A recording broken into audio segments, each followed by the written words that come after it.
मैं यहां आपके समक्ष आई हूं एक ऐसा हत्याकांड 2022 में जिसने ना सिर्फ उत्तराखंड को बल्कि समूचे देश को झकझोर दिया था। एक भावुक करने वाला वो पल था, आप सब विदित होंगे, अंकिता भंडारी हत्याकांड से। 30 मई को अंकिता भंडारी हत्याकांड में लोअर कोर्ट कोटद्वार ने अपना फैसला सुनाया। 2 साल 9 महीने चलने वाली सुनवाई का फैसला आया, जिसमें मुख्य आरोपी और उसके साथ 2 सह आरोपियों को कठोर आजीवन कारावास के साथ साथ मुख्य आरोपी को 72,000 और दोनों सह अभियुक्तों को 62,000 की पेनल्टी पड़ी है। न्यायालय का जो भी फैसला है हम उसका स्वागत करते हैं, सम्मान करते हैं, क्योंकि हम कांग्रेसमैन न्यायपालिका को सर्वोपरि मानते हैं, क्योंकि न्यायपालिका को सर्वोच्च स्थान दिया है संविधान ने, और संविधान का अवमानना या अपमान करने की तो हम सोच भी नहीं सकते। तो न्यायपालिका का ये जो फैसला आया है वो शर्मा थे, लेकिन साथ ही साथ हम ये जोड़ना चाहते हैं कि ये फैसला अधूरा है, इसलिए क्योंकि न्यायपालिका ने तो न्याय किया, उनके समक्ष जितने भी सबूत और तथ्य प्रस्तुत किए गए उन्होंने उसकी बिना पर जो फैसला दिया वो अपने आप में नजीर है। लेकिन उन सबूतों का क्या जो पूरी तरह से नष्ट कर दिए गए, ध्वस्त कर दिए गए। आज मैं उन्हीं के विषय में आपके द्वारा, आपके माध्यम से जो गूंगी बहरी धृतराष्ट्र बनी हुई उत्तराखंड की और केंद्र की सरकार है, 2022 से लगातार जो मामले में लीपापोती करने का प्रयास कर रही है, वो सारे सबूतों के बारे में सिलसिलेवार आपसे बात करना चाहती हूं, क्योंकि न्यायालय के समक्ष ये सबूत रखे ही नहीं गए। पहले दिन से इसको अंडर द कार्पेट पुश करने की कोशिश की गई। जो अंकिता के साथ हुआ वो बहुत दुर्भाग्यपूर्ण था, उसको रोका नहीं जा सका, लेकिन अब जो अंकिता और अंकिता के माता पिता के साथ हो रहा है उसको रोका जा सकता है, लेकिन उसके लिए एक संवेदनशील, एक दिल रखने वाली सरकार चाहिए। मैं शुरुआत से अगर बात करूं तो अंकिता भंडारी श्रीकोट पौड़ी जिले की रहने वाली एक छोटे से गांव से आती है वो बच्ची, और 19 साल की उम्र में वो अपनी उम्र से ज्यादा परिपक्व हो जाती है, इसलिए क्योंकि घर की आर्थिक स्थिति अच्छी नहीं थी। ये पता चलता है उस चिट्ठी से जो उसने अपनी मां को लिखी कि मैं रिसेप्शनिस्ट की नौकरी पा गई हूं वनंतरा रिजॉर्ट ऋषिकेश में, और पहली सैलरी जब आएगी मां तो मैं घर की टपकती छत ठीक कराऊंगी। तो आप सोच सकते हैं कि किस यातना से वो परिवार गुजर रहा था और किस मजबूरी में उन्होंने अपनी छोटी सी बच्ची को दहलीज पार करने के लिए इजाजत दी होगी। बहुत आसान नहीं है उत्तराखंड में। उत्तराखंड का व्यक्ति बहुत स्वाभिमानी होता, वो नमक के साथ रोटी खा लेगा, लेकिन अपनी बच्चियों को बाहर काम पर नहीं भेजता। इनको भेजना पड़ा, इनकी मजबूरी थी। मैं वनंतरा रिजॉर्ट के बारे में अगर बात करूं तो वनंतरा रिजॉर्ट का मालिक है विनोद आर्या, जो भाजपा का पूर्व राज्य मंत्री है, दिग्गज नेता है। उस विनोद आर्या का पुत्र है मुख्य आरोपी पुलकित आर्या, और ये जो रिजॉर्ट है वनंतरा रिजॉर्ट, ये अवैध रूप से निर्माण इसका हुआ है। निशंक सरकार में ये भूमि विनोद आर्या को लीज में दी गई थी आयुर्वेदिक दवाखाना, ड्रग फैक्ट्री खोलने के लिए। दवाखाना तो खुला नहीं, वनंतरा रिजॉर्ट खुल गया, और वनंतरा रिजॉर्ट जैसे असंख्य रिजॉर्ट खुले हुए हैं उत्तराखंड में। थाईलैंड बनने की पूरा प्रयास चल रहा है उत्तराखंड को। तो विनोद आर्या जो दर्जाधारी मंत्री थे, दायित्वधारी मंत्री थे भाजपा की सरकारों में, उनके पुत्र पुलकित आर्या और उसके 2 दोस्त सौरभ भास्कर और अंकित गुप्ता ने इस कृत्य को अंजाम दिया। तो आप सोच सकते हैं वो अंकिता जो जिसकी आंखों ने अपने सपने देखने ही अभी शुरू किए थे, पहली सैलरी उठाना तो दूर की बात, 12-13 दिन के अंदर नौकरी एक रिसेप्शनिस्ट के तौर पर वो ज्वाइन करती है और 12-13 दिन के अंदर मौत के घाट उतार दी जाती है।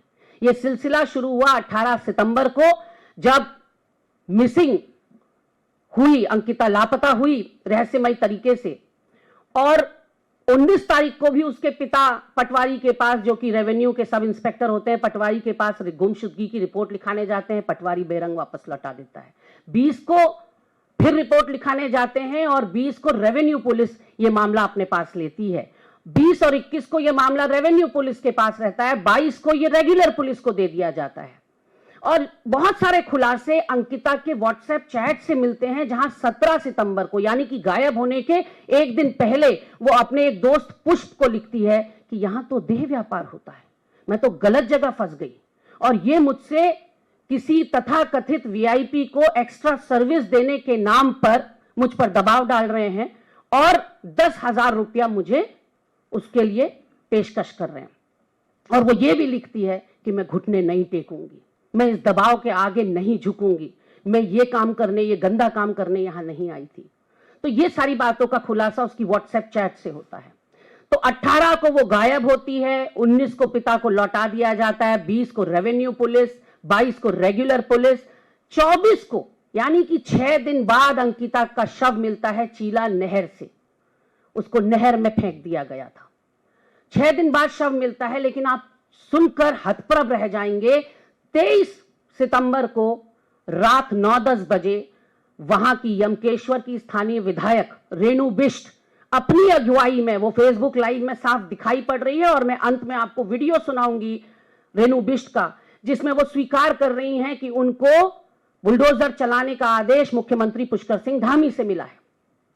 तो शव भी नहीं मिला बच्ची का कि वही पोर्शन वनंतरा रिजॉर्ट का उसी पोर्शन। अब आप मुझे बताइए, एक आम आदमी के लिए क्राइम स्पॉट के साथ छेड़छाड़ करना आसान है क्या? अलाउड है क्या?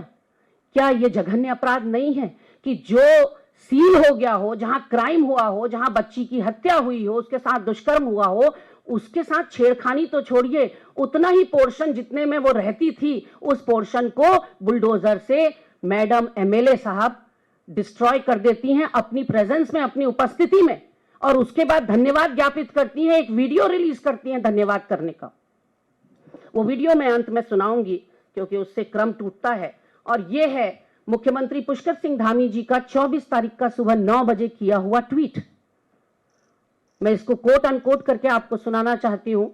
सुबह 9 बजे वो ट्वीट करते हैं, आरोपियों के गैर कानूनी रूप से बने रिजॉर्ट पर बुलडोजर द्वारा कार्रवाई भी कल देर रात कर दी गई है। हमारा संकल्प है कि इस राज्य में जघन्य अपराध के दोषियों को बख्शा नहीं जाएगा। अब बुलडोजर चलाने के लिए इनसे किसने कहा और क्यों आनन फानन में बुलडोजर चलाया गया, ये यक्ष प्रश्न है। पर दूसरा सबूत, 17 दिन के गैप में 2 बार आग लग जाती है पुलिस कस्टडी में होने के बावजूद इसी रिजॉर्ट में।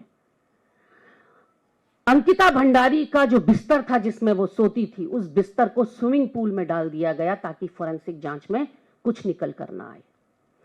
आप सोच सकते हैं पुलिस की कस्टडी में वो रिजॉर्ट है, सबके लिए सील है, लेकिन उन दिनों की वारदात अगर हम बताएं, क्योंकि हम लोग बहुत पैनी नजर बनाए हुए थे हर घटनाक्रम पर, उन दिनों चाहे बड़ा पत्रकार हो, छोटा पत्रकार हो, या स्वयंभू पत्रकार हो, या कोई भी आम पब्लिक हो, वो सेल्फी स्टिक लेकर चहलकदमी कर रही थी रिजॉर्ट की, और कोई खून के धब्बे जमीन पर दिखा रहा था, तो कोई उजड़ा हुआ बुलडोजर से ध्वस्त किया हुआ रिजॉर्ट दिखा रहा था। तो allowed for all, no man's land बना हुआ था वो। यहां पर मैं आपसे कहना चाहती हूं कि कांग्रेस पार्टी ने तत्कालीन हमारे प्रभारी देवेंद्र यादव जी के अथक प्रयासों से जम्मू की सुप्रीम कोर्ट की एक वकील को उत्तराखंड लाया गया, उनको श्रीकोट ले जाया गया अंकिता के माता पिता से मिलने, और हम pro bono, free of cost, मुफ्त में उनका वो केस लड़ने की पेशकश की गई। लेकिन उन्होंने सरकारी वकील को चुना।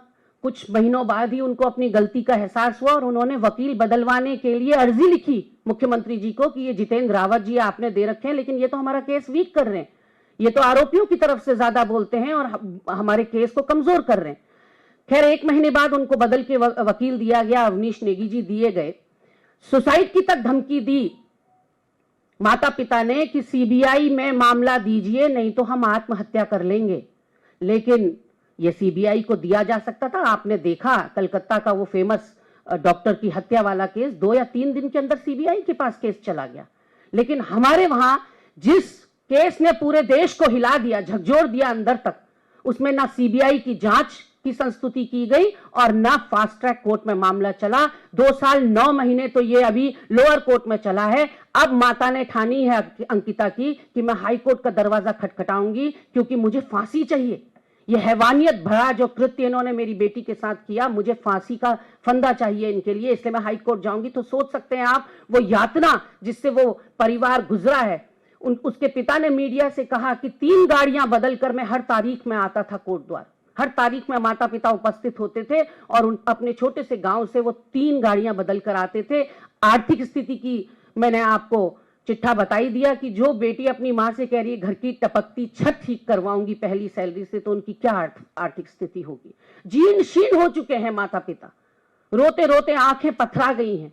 पूरा उत्तराखंड भी यही अपेक्षा कर रहा था कि इसमें फांसी की सजा होगी, क्योंकि अपराध इतना विभत्स, इतना जघन्य और इतना हैवानियत भरा था। लेकिन क्योंकि साक्ष्य और सबूत तो नष्ट कर दिए गए हैं, तो कोर्ट से हमें कोई शिकायत नहीं है। वो तो उतना ही न्याय देंगे जितना उनके समक्ष सबूत रखे जाएंगे।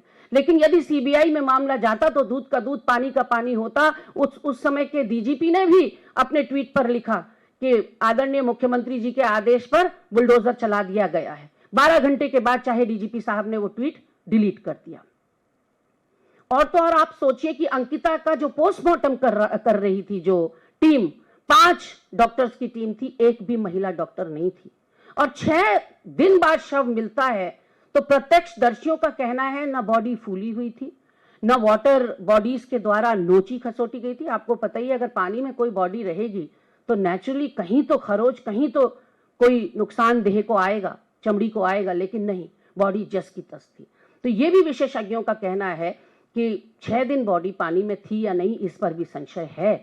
तो कहीं ना कहीं आप देखिए कि इस पूरे मामले में जो रोल है स्थानीय एमएलए को, कार्रवाई या कोई आरोप तय होना तो दूर की बात, रेणु विष्ट के ऊपर कोई टीका टिप्पणी भी नहीं हुई, उन पुलिस कर्मियों पर कोई टीका टिप्पणी नहीं। उस समय के तत्कालीन जो डीएम थे, जिनसे पूछा गया कि बुलडोजर कैसे चलाया, किसके आदेश पर चलाया, मिस्टर जोगदंडे थे, उन्होंने कहा कि मुझे नहीं पता, मैंने आदेश नहीं दिए, लेकिन इसकी जांच करवा रहे हैं और निष्पक्ष जांच होगी, ये आपको पूरा आश्वस्त करते हैं। आज 2 साल 9 महीने हो गए, वो निष्पक्ष जांच कहाँ गई कुछ पता नहीं। और हमें वैसे जांच की जरूरत है नहीं, मैं सच बताऊं आपको।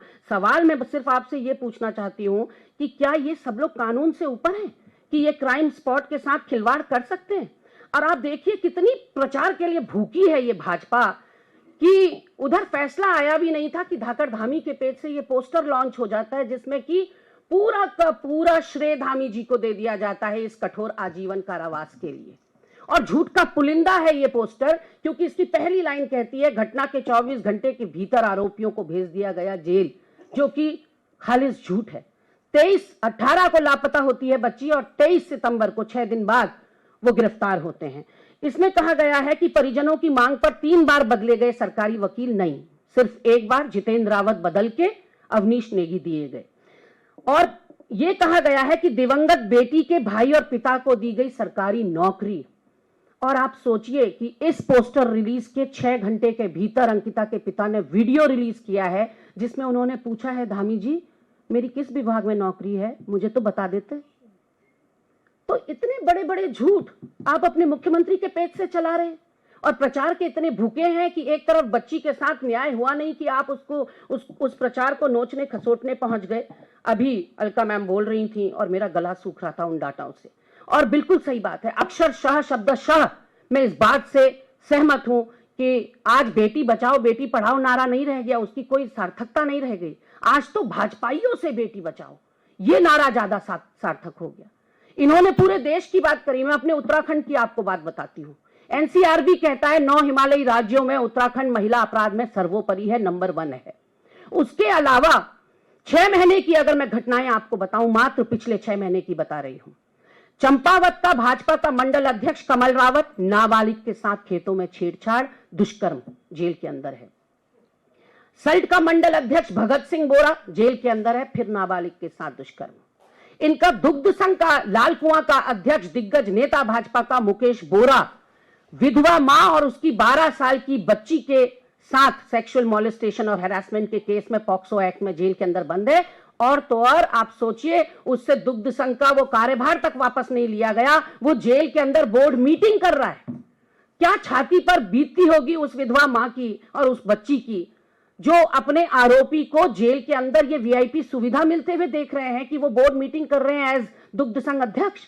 कहानी यहां पर समाप्त नहीं होती। हरिद्वार बहादुराबाद के भाजपा के ओबीसी प्रकोष्ठ के सदस्य आदित्य राज सैनी 13 साल की बच्ची के साथ गैंगरेप करते हैं और मौत के घाट उतार देते हैं। उसके बाद होली के दिन इनका रुद्रपुर का वार्ड नंबर 6 से पार्षद शिव कुमार गंगवार 2 महिलाओं के साथ सेक्सुअल हैरासमेंट, सेक्सुअल मॉलेस्टेशन करता है, जिसमें से एक नाबालिग है। और ये मैं केवल 6 महीने का बता रही हूं। अगर हम पीछे जाएं तो पीछे इनका संगठन महामंत्री भाजपा का उत्तराखंड का संजय कुमार रातों रात बैकडोर से भगा दिया गया, क्योंकि भाजपा की ही महिला कार्यकर्ता ने उसके ऊपर 3 साल तक यौन उत्पीड़न के आरोप ही नहीं लगाए, वीडियो और ऑडियो वायरल कर दिए आपसी बातचीत के। कोई चारा नहीं बचा भाजपा के पास। उसको पेनलाइज करने के बजाय, उसको सजा देने के बजाय आधी रात को उसको बेदखल कर दिया उत्तराखंड से। और उस पूरे केस में वो जब पीड़िता महानगर अध्यक्ष और प्रदेश प्रवक्ता विनय गोयल के पास जाती है, उन्हीं की महिला कार्यकर्ता की संगठन महामंत्री ने मेरा उत्पीड़न किया 3 साल, तो आप जानते हैं विनय गोयल क्या कहते हैं? प्रचारकों की भी शारीरिक नीड होती है। ये विनय गोयल के शब्द हैं, आप गूगल करिएगा आपको मिल जाएंगे, जो कि वहां के समाचार पत्रों में बड़े बड़े अक्षरों में छपे थे कि भाजपा का देहरादून का महानगर अध्यक्ष, तत्कालीन महानगर अध्यक्ष, 2018-19 की घटना है, वो कहता है प्रचारकों की भी शारीरिक नीड होती है। और यही नहीं रुकता, वो कहता है अच्छे घर की महिलाएं राजनीति में मेंटली प्रिपेयर होकर आनी चाहिए। वो कहता है अच्छे घर की महिलाएं राजनीति में आती नहीं, और जो आती हैं वो मेंटली प्रिपेयर होकर आती हैं कि उनके साथ ये सब होगा। ये मानसिकता है भाजपा की। इनका द्वाराहाट का पूर्व विधायक है महेश नेगी, उसके ऊपर एक वही द्वाराहाट की महिला आरोप लगाती है कि मेरी ये 2 साल की जो बच्ची है ये विधायक महेश नेगी की है, डीएनए जांच करा लीजिए, नहीं निकली तो सूली पर टांग दीजिएगा। आज 6 साल बाद डीएनए जांच तो नहीं हुई भाई साहब, लेकिन महेश नेगी को क्लीन चिट मिल गई।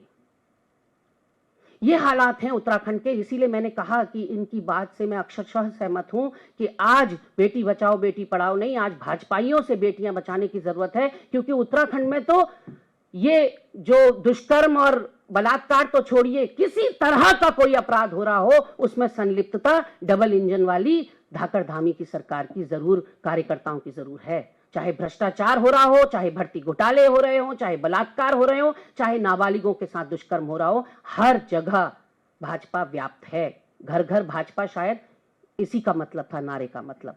मैं अपनी वाणी को विराम देती हूँ। गरिमा जी की बात को आगे बढ़ाकर एक वीडियो है। ये जैसे ही फैसला आया है धामी सरकार ने दिलाया